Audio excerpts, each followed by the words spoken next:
কি আজীব! আসলে ইতিহাস থেকে কেউ শিক্ষা নিতে চায় না।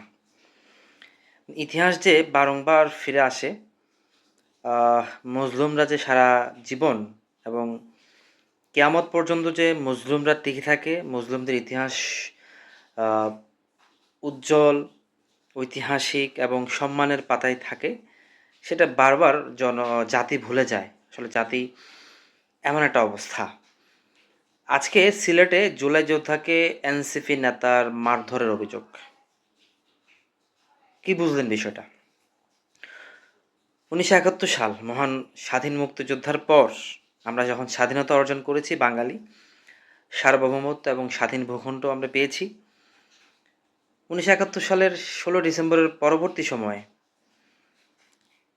এদেশে পুরা সমগ্র অঞ্চল একটা বাহিনীর কাছে আ মানে বাহিনীর দখলে ছিল। মানে বাহিনীর দখল করে নিয়েছে। ৭২ সালে আসছে, এসে মানে স্বঘোষিত সে রাষ্ট্রপতি, তারপর হচ্ছে জাতির জনক। তার একটা বাহিনী ছিল মুজিব বাহিনী। অর্থাৎ সত্য ইতিহাস, সত্য কখনো চাপিয়ে রাখা যায় না, দমিয়ে রাখা যায় না। আপনি যতই চেষ্টা করবেন, তার পেছনে যতই অর্থ, বিত্ত, সম্পদ, খুন, মানে অপশাসন, জুলুম করবেন, আপনি সত্য ইতিহাস কখনো ধামাচাপা দিয়ে রাখতে পারবেন না। ১৯৭১ সালের স্বাধীন মহান মুক্তিযুদ্ধের যারা মুক্তিযোদ্ধা ছিল, দেশপ্রেমিক ছিল, যারা দেশ থেকে পালিয়ে যায় নাই, নিজেকে, নিজের জীবনকে, নিজের ভাই, বোন, আত্মীয়স্বজনের সব কিছুকে ত্যাগ করে এই ভূখণ্ডকে রক্ষার জন্য, ১ ইঞ্চি মাটি রক্ষার জন্য, এই দেশকে একটা স্বাধীনতার স্বাদ এনে দেওয়ার জন্য যারা যুদ্ধ করেছিল, যারা জীবন দিয়েছিল, আহত হয়েছিল, পঙ্গুত্ব বরণ করেছিল, ৭২ সালে তাদেরকেই মানবতা বিরোধী, দেশদ্রোহী, তারপর হচ্ছে যে মানে এই দেশের শত্রু হিসেবে আ ইতিহাস রচনা করা শুরু করলো শেখ মুজিব বাহিনী। তো নতুন করে এনসিপি কি মুজিব বাহিনী হওয়ার চেষ্টা চালাচ্ছে? বৈষম্য বিরোধী ছাত্র আন্দোলন, ছাত্র জনতা, এটাই হচ্ছে ২৪-এর গণঅভ্যুত্থানের স্পিরিট, চেতনা। সেই চেতনাকে সম্পূর্ণভাবে শতভাগ আ গ্রহণ করছে না বা লালন করছে না।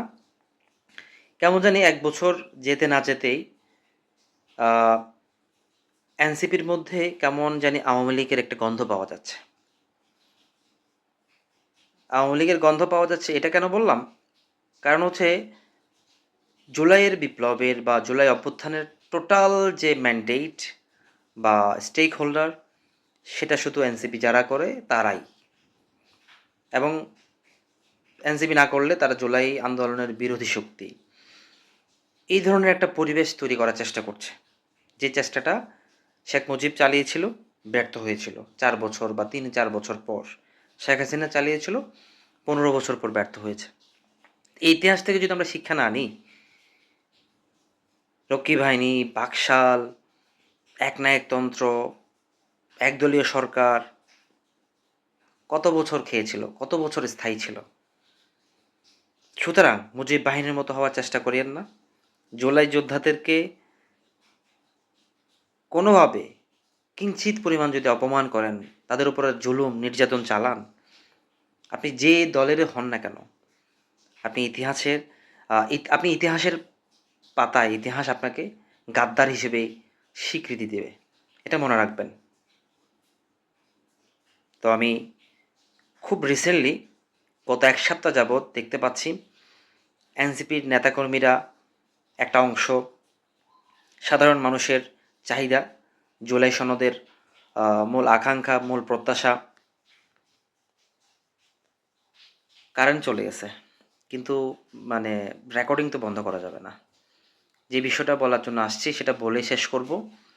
আজকে জুলাইয়ের আ সিলেটের যে ৩৬ জুলাইয়ের কে কেন্দ্র করে ডিসি সাহেব যে অনুষ্ঠানটার আয়োজন করেছে, সেখানে একজন জুলাই যোদ্ধার উপর হামলা এবং তাকে ধাক্কা দিয়ে বের করে দেওয়া একজন এনসিপির নেতা। এই বিষয়টা একটা নিতান্তই কি বলবো, একজন জুলাই চেতনার বিরোধী এবং আমি মনে করি আহ, ধিক্কারজনক এবং ন্যাক্কারজনক কাজ করেছে।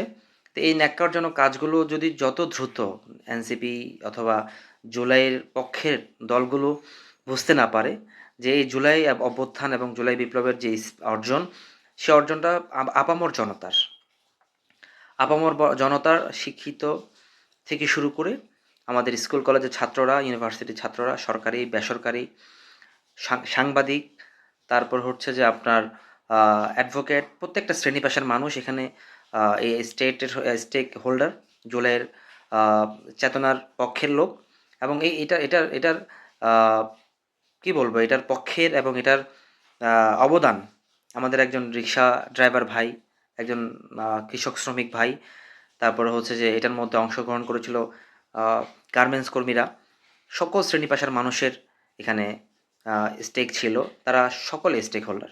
সুতরাং যারা মনে করবেন শুধুমাত্র এনসিপি জুলাইয়ের পক্ষের লোক এবং জুলাই বিপ্লবের অংশীদার, তারা পুরোটাই ইতিমধ্যেই বৈষম্য বিরোধী ছাত্র আন্দোলন সহ এবং এনসিপির অনেক নেতা যারা এই ধরনের কাজকর্মগুলো করছে, যারাই মুজিব বাহিনী হওয়ার চেষ্টা করছে, তাদের বিরুদ্ধে বিবৃতি দিচ্ছে, তাদের বিরুদ্ধে অবস্থান নিচ্ছে। যারা এই অপশক্তি এবং মুজিব বাহিনী হওয়ার চেষ্টা করছে, তাদের বিরুদ্ধে অবস্থান নিচ্ছে, তাদেরকে এই জাতি এবং আগামী প্রজন্ম মূল মুক্তিযোদ্ধা, মূল জুলাই যোদ্ধা হিসেবে মনে রাখবে। সুতরাং আমরা যদি মুজিব বাহিনী হতে চাই, আমাদেরকে ইতিহাসের পাতায় গাদ্দার হিসেবেই সবাই চিনবে। সকলের কাছে অনুরোধ থাকবে যে আমরা এত দ্রুত, এত অল্প সময় এই জুলাইয়ের অভ্যুত্থান এবং জুলাই বিপ্লবের অর্জনকে, চেতনাকে, সম্মানকে, মর্যাদাকে আমরা কুলুন্নতি করব না, আমরা কলুষিত করব না। ধন্যবাদ।